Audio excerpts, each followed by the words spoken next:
తాగొచ్చు వర్షం పడుతుంది వర్షం పడుతుంది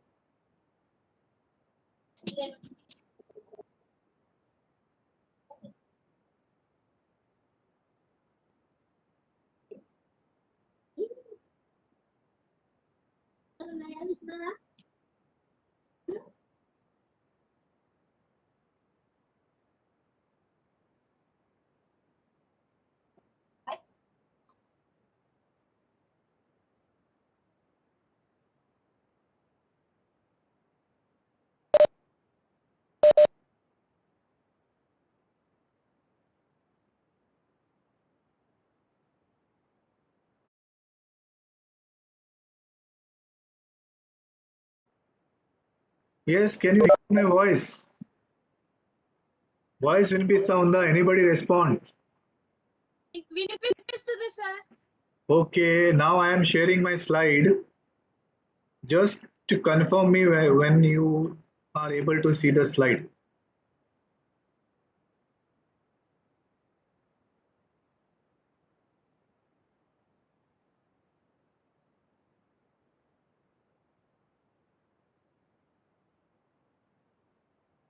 Yes, slide కనిపిస్తా ఉందా అందరికి?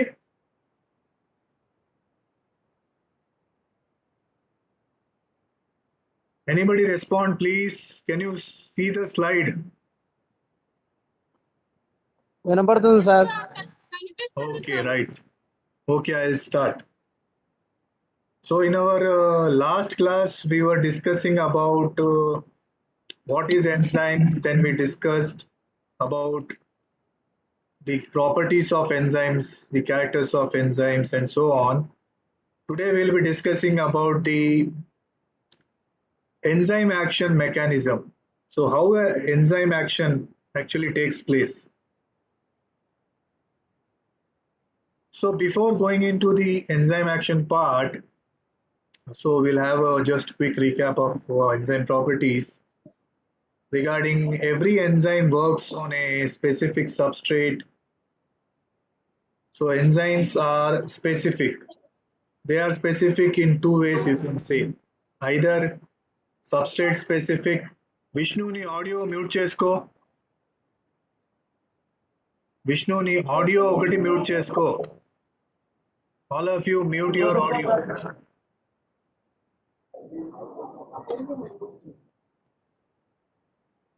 Vishnu ni audio mute చేసుకోమా. So every enzymes, so generally enzymes are specific in two ways. Either they are specific or substrate specific or reaction specific. So substrate are molecules upon which enzyme act to form end products. So suppose in a reaction A plus B gives the product C plus D. So here A plus B will be the A plus B will be the substrate and C plus D will be the products in the presence of an enzyme. Okay. Second thing is the action of enzyme depends on its chemical structure. A typical enzyme molecule has a 3D protein structure. So as we discussed earlier, that the enzymes have 3D protein structure. So these proteins are made up of long chains of amino acids, which gives stability and water soluble nature to an enzyme. So whenever the optimum temperature and optimum pH is there, the structure binds effectively to the substrate, and that is how the chemical reaction or biological reaction, biochemical reaction takes place in the presence of an enzyme. Then third is as depression or pit for substrate to fit in known as active site, which is made up of specific sequence of amino acids. So every substrate has a particular site where the substrate comes and it fits exactly into that place of an enzyme. So that place of that in that enzyme is known as the active site, where the substrate can come and easily form a loose temporary bond, and that is how the enzyme substrate complex is formed. Okay, so this active site is particularly different to different enzymes. Okay, so every enzyme has its own specific active site where a specific substrate can come and bind. This specific sequence is generally depends upon the protein structure, which is made up of long chain sequence of amino acids. So that is how the specificity is provided to an enzyme. Then enzyme lowers the activation energy of a reaction or the energy barrier between reactant and products. Activation energy is the minimum amount of energy needed for a chemical reaction to take place. As we have discussed earlier, what is the activation energy? So how an enzyme participates in a reaction, if you say the enzyme binds with the substrate and it lowers the activation energy. So as you know, for any reaction in where the substrate, when it has to be recorded, sorry, not recorded, I'm sorry. So whenever an substrate, if it has to be changed into the product, a particular amount of activation energy is needed. So whenever that activation energy is reached, then only the process of the substrate being converted into product starts. So that depends on the energy. So that depends on the type of reaction where the activation energy would be very high. But whenever you add an enzyme to this reaction, to this substrate, what does this enzyme do? It lowers the activation energy, okay, drastically, and that is how the reaction takes at a very high pace, and the products are produced at a very high level. So you can say enzymes, they lower the activation energy, which is a energy barrier between the reactant or substrate and the products. Okay, so this is how the enzyme acts. Then coming down to the chemical reaction part, where uh, just a minute, yeah. So chemical reaction part. So a chemical reaction takes place when reactant molecules of a reaction collide with each other and get activated. The activated state is called the transition state, which has highest energy, and the speed of the chemical reaction will be more if more and more reactant molecules are in the transition state or activated. The minimum amount of energy required to cross the energy barrier and get activated to form products is called the activation energy. So more the collisions, more is the rate of reaction. So you can say that in any chemical reaction, if it has to take place, then the reactant molecules. So reactant molecules means nothing but the substrate molecules. They have to collide with each other and get activated. So the activated state where once these molecules they collide and they start towards the product, changing the transformation state, that is product, that phase of that activated state of that molecule is known as the transition state, where the substrate molecules get starts getting changed into the product molecules. Okay, so the activated state is called the transition state. So when the react substrate molecules get activated, means the collision start, that is the transition state, and which requires a very high amount of energy. Okay, the speed of this chemical reaction will be more if more number of substrate molecules are in transition state or are activated. So you can see here this peak. So this is how the where the uh, reactant molecules or the substrate molecules start colliding each other, and they get activated and the transition state is reached here. This is the peak. Okay, so for this reaction to take place, the speed of the chemical reaction will be more, and more reactant molecules are in transition state or activated. So minimum amount of energy required to cross this energy barrier. So this is the energy barrier point. Okay, so the minimum amount of energy required to cross the energy barrier and get activated to form product is the activation energy. So this point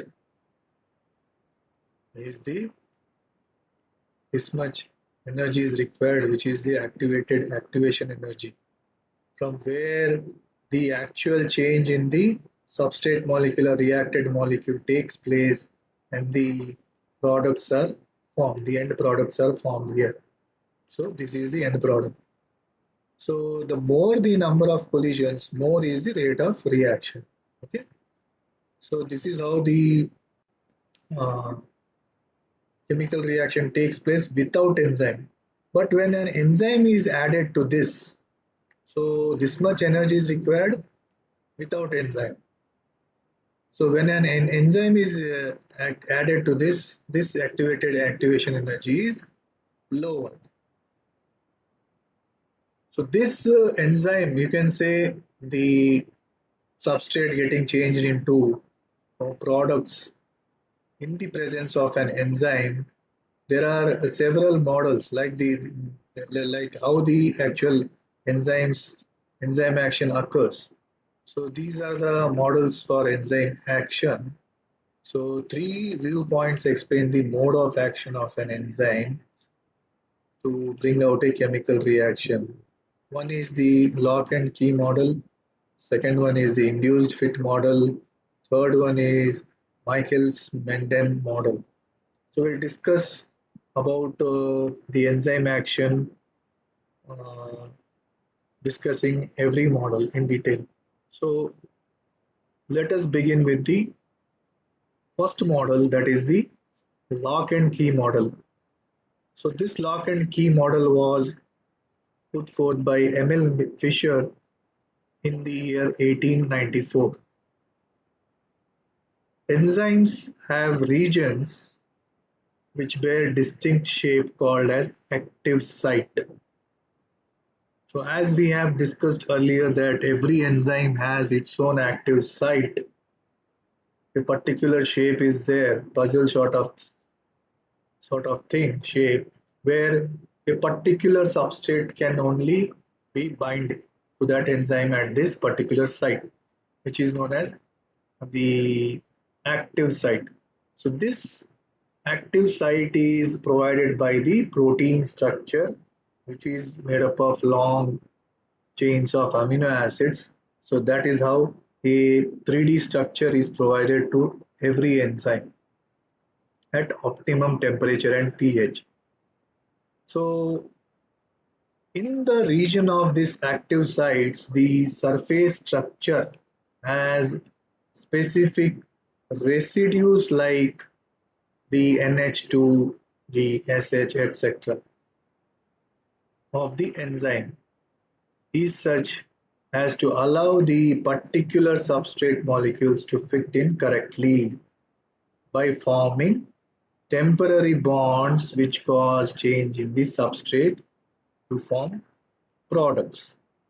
So at these active sites of an enzyme, there are few residues present like NH2 or amides, then SH, and so on.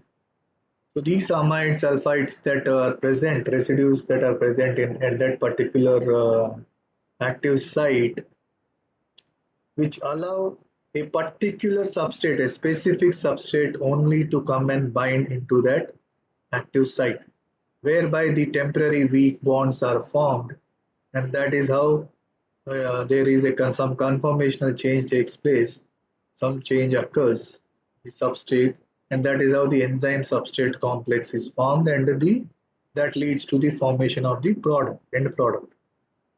So it is just like a particular lock can be opened by a particular key, and a particular enzyme can act on a particular substrate due to their specificity. So enzymes are substrate specific. So here in this diagram you can see this is the substrate that is known as the key, and the lock is the enzyme which has a particular active site where this key can fix properly, and a lock and key complex is formed, or you can say the enzyme substrate complex is formed, and the reaction takes place. So here also, if this is with case of a lock and key. Here right side you can see this is the actual enzyme structure. Here this particular site is the this particular site is the active site where a specific substrate only can come and bind here at this particular active site, and the and the enzyme substrate complex is formed, and that leads to the uh, further transformation of the substrate to products. So this is all about lock and key model. Now coming down to the second model that speaks about the enzyme action, that is the induced fit model. So this induced fit model was proposed by Daniel Koshland in the year 1959. So according to induced fit model, the enzyme's active site is not a completely rigid fit for the substrate. So enzyme molds itself according to the shape of the substrate molecule. So here, what does this induced fit propose is that the according to Daniel Kochland that enzymes they do have the active sites, but sometimes according to this model it is not completely a perfect fit, rigid fit for that specific substrate. So whenever the specific substrate comes and binds to the enzyme molds itself. That is, it changes its structure to according to the substrate slightly, and that is how the enzyme substrate complex is formed. So instead, the active site will undergo a conformational change when exposed to a substrate to improve the binding. So what happens here is the substrate when it binds to the enzyme, the active site may not be exact fit for that particular substrate. So some at that moment, what happens here is the enzyme that has the active site, it undergoes some conformational change, which is very much needed for the binding of the substrate to the enzyme. So according to this theory, the active site of the enzyme contains two groups, the buttressing and the catalytic. So the buttressing group and the catalytic group, two groups are there. So as soon as the substrate comes in the contact with the buttressing group, which supports the substrate, the active site of the enzyme undergoes conformational changes so as to bring the catalytic group opposite the substrate bonds to be broken. So this is how the the conformational change occurs with regard to the uh, substrate in the enzyme. So that is how the enzyme substrate complex is formed according to induced fit model. So here in this picture you can see, so this is the substrate and this is the enzyme. So in the first case, the substrate enters active site of the enzyme. That means this comes and binds here in this particular place. So you can see here that this may not be the perfect fit for this substrate. There are the active site is not the exact fit for the substrate. So in the second case where the enzyme substrate complex forms, the enzyme changes slightly as the substrate binds. So here you can see there are just a minute, somebody is waiting.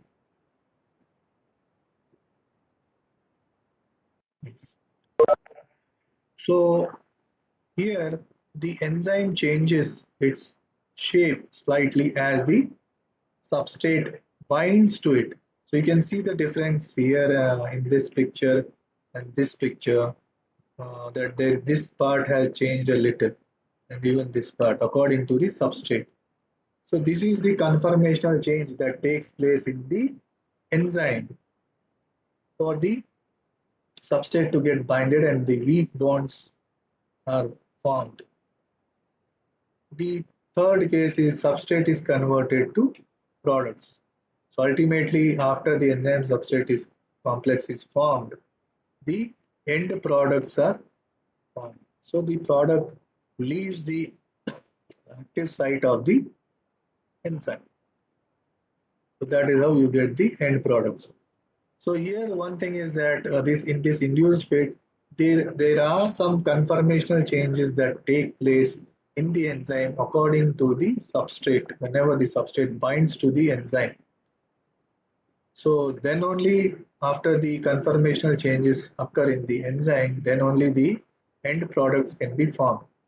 Okay, so this is just like the a woolen gloves you are wearing to your hand. So suppose your hand is it requires the size 7 gloves and you put a size 6 or size 5 woolen gloves. So whenever you put this size lower size gloves into your hand, the fingers it gets fit. That means it is adjusted. That gloves adjusts itself. That adjustment is known as the conformational change according to your finger size. So that is how you can say even in the case of enzyme and substrate. So enzymes they may not have some exactly the active site, but they undergo some conformational changes according to the substrate shape and the enzyme substrate complex is formed with formation of weak bonds between enzyme and substrate and the end products are formed. So if you look at the lock and key model versus the induced fit model, the induced fit theory of enzyme substrate complex interactions has two advantages compared to lock and key model. So first one is it explains how the enzymes may exhibit broad specificity. Example, lipase can bind to a variety of lipids. So whenever we are saying that enzymes are specific, so according to induced fit theory, what is that there may be chance that these enzymes they can fit to a particular substrate by undergoing conformational changes. Second is it explains how enzyme catalysis occurs. The conformational change stress bonds in the substrate, increasing reactivity. Okay, so you can remember that uh, in induced fit theory, when so suppose in case of lock and key model, if you take lock and key model, if the perfect whenever there is a perfect key for a particular lock is there, then only the lock opens. Or you can say whenever the perfect shape is there in the enzyme having active site, then only the substrate binds there.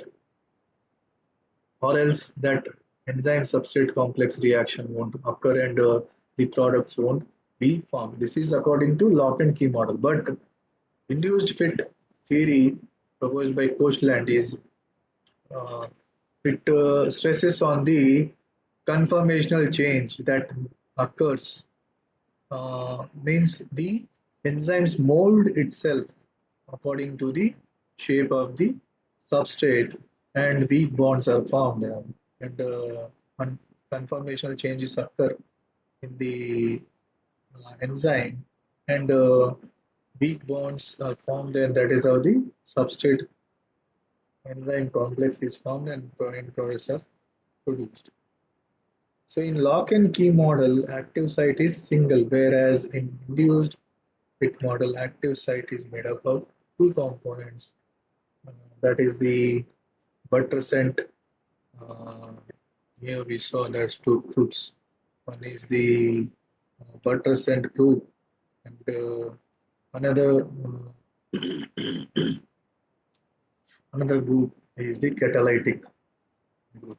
So buttressing group and catalytic groups. These two groups are responsible for the conformational change in the enzyme. So that is That was about lock and key model and reduced fit model.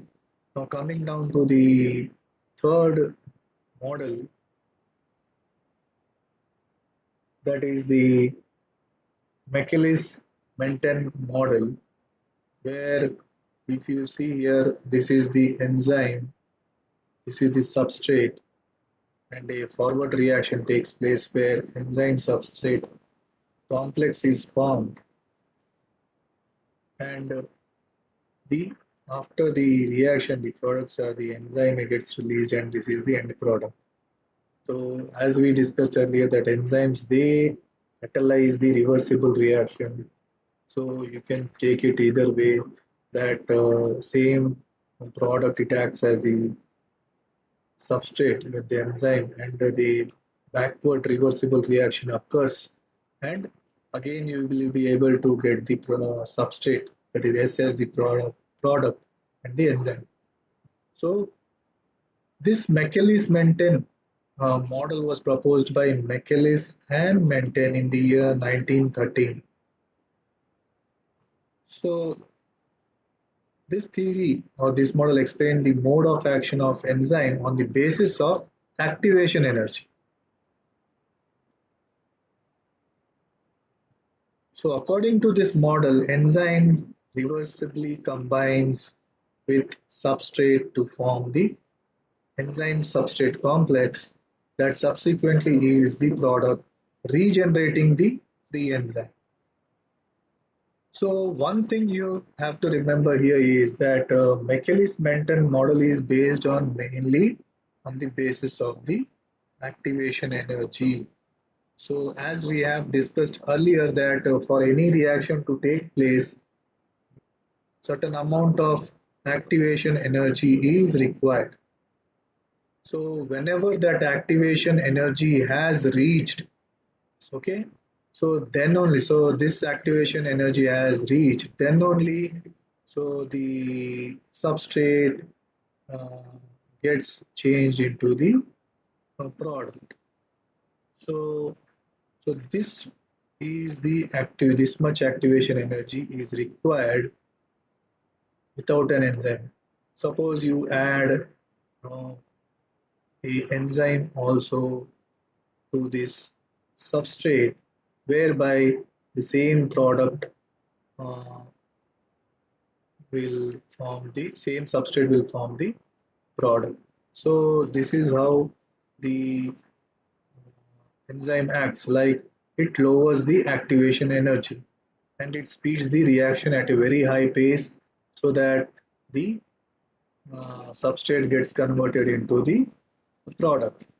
So in every reaction, a particular amount of activation energy is required where enzyme lowers that activation energy and the products are formed, and without any change undergone by the enzyme either quality wise or quantity wise. So according to Michaelis and Menten, in this reaction where a enzyme is there, a substrate is there, reaction occurs, enzyme substrate complex occurs, then the enzyme and product is formed. So this is forward reaction. Same way, same thing can happen even in the backward reaction also, where P will act as the substrate, same enzyme is used, the activation energy is lowered, and this S is the product and the enzyme is released. So this is how the enzyme works with combination to substrate and product is formed according to Michaelis and Menten. So Michaelis-Menten model, they propose that in an uncatalyzed reaction, means in the absence of enzyme, the number of substrate molecules in transition state are less. So rate of reaction is low. Obviously, when there is a reaction taking place, here you see, okay, so this is the point. So this is the substrate here at this point. You can take reactants, that is glucose and oxygen as the substrates, and this is the activation energy required. So this is taking place without an enzyme. Okay, this reaction. So this much amount of activation energy is required for this substrate, where so this is the transition point from where the substrate starts changing to the product. That is, the products here are carbon dioxide and water. Okay, so this much energy is required. That is the activation energy. Here it is shown. So this is the activation energy without enzyme. So whenever you add an enzyme to this reactants, that is glucose and oxygen, so this much activation energy is only required. So here you can see the activation energy with enzyme, where the overall energy is the activation energy is very much lowered to almost less than half, and the substrate gets changed to the product at a very high pace. Okay, so but the presence of enzyme lowers the energy barrier, that is the activation energy. So more and more substrate molecules become reactive and react to produce end products, so increasing the rate of reaction. So you can easily understand here, in this first case, a lot of activation energy is required without an enzyme. But the same when an enzyme is added to this reaction, where the activation energy is lowered and the products are formed. Same thing can be um, adapted or say, taken for the reverse reaction also. For this whole products, for enzyme, if it is added, then the same products, that is the reactants, glucose and oxygen, can be obtained. This is either way, either forward or backward, okay, in the presence of enzyme. So, so this is all about the enzyme action, where the lock and key model proposed by Fisher 1894, which is Jack's specifically. So enzyme has a very specific site, then only the substrate binds. But according to induced fit theory, the substrate molecule, it has two components, buttressing and catalytic site in the active site, which leads to the conformational change and the enzyme substrate complex is formed. And the Michaelis Menten model that stresses on the activation energy part, the energy barrier where the product is changed to the substrate is changed into the product.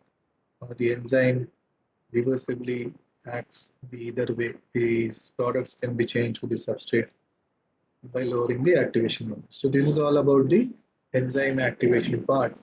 So in our next class, we'll be discussing about the cofactor effects of cofactor on enzyme, then enzyme inhibition, then what are the factors that are responsible for this enzyme action and so on. Okay, and even we have to discuss about nomenclature and classification of enzyme. So that we'll discuss in our next class. So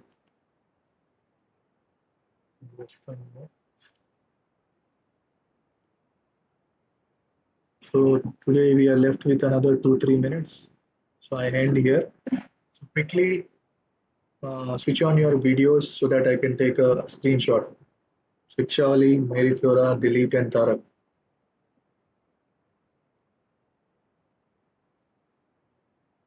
Switch on your videos so that I can take a screenshot. Shikshali, Mary Flora. So today I don't know what has happened. Attendance is poor. Vishnu, join Ainadu, Malla Elipoinadu. Okay, you can switch off. Switch off your videos. This is not good. Okay, switch off your videos. This is not good. I expect a good attendance As I have said earlier, you will be in trouble. Section ఈ video of చేసుకో. Okay, you will be in trouble if you won't join the online class. This is recorded. Okay, ఎవరు join అయినారు, ఎవరు attend అయినారు, ఇక్కడ record అవుతా ఉంది. మీరు జాయిన్ అవ్వకపోతే మీరు ట్రబుల్లో అవుతారు. రేపొద్దున మీకు యూనివర్సిటీ ఇది కూడా పంపించినాను. ఓకే, దెన్ ప్రిన్సిపల్ సార్ కూడా మెసేజ్ పంపించినారు, ఆడియో క్లిప్ నేను అన్నీ మీకు ఫార్వర్డ్ చేసినాను. So keep that thing in mind and don't miss the online classes. This is for you people only. Tell your friends also, and don't move out